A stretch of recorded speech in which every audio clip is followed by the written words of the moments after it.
जनाब इत्थे जनाब इतना बड़ा जुलूस है उतो लैके जड़ियां लाइटां चल रही उन्होंने भी बंद कर दिता। क्यों जी? हुजूर दे गुलाम गुजर रहे हैं। मैं कहा मरदूदो मैच वास्ते तो सारा कुछ बंद कर दो, लेकिन हुजूर दी आमद वास्ते तुहाडे को 4 बंदे सिक्योरिटी वास्ते नहीं दिते जाते। बस हुजूर दा दीन आ रहा इंशाअल्लाह, और हुजूर दा दीन आके रहेगा इंशाअल्लाह। और इंशाअल्लाह जिस दिन लब्बैक दी हुकूमत आई फिर असी इन्हों मना के दसांगे कि हुजूर दा मिलाद मनाना किस तरह है।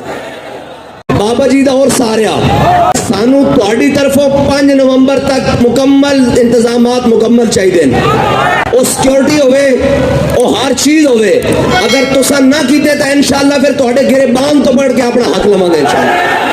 फिर ये याद रखना डीसी जनाब वो उल्लू दे पठियो कि इतने लखां अशकाने रसूल आवन, हजारां अशकाने रसूल आवन, तुहाडे कोल जनाब सिक्योरिटी देने बंदे कोई नहीं। फिर इथों डीसी भी लंघ के सैक्रेटरीएट को नहीं जा सकेगा, असीं उत्थे ही बैठे होवांगे।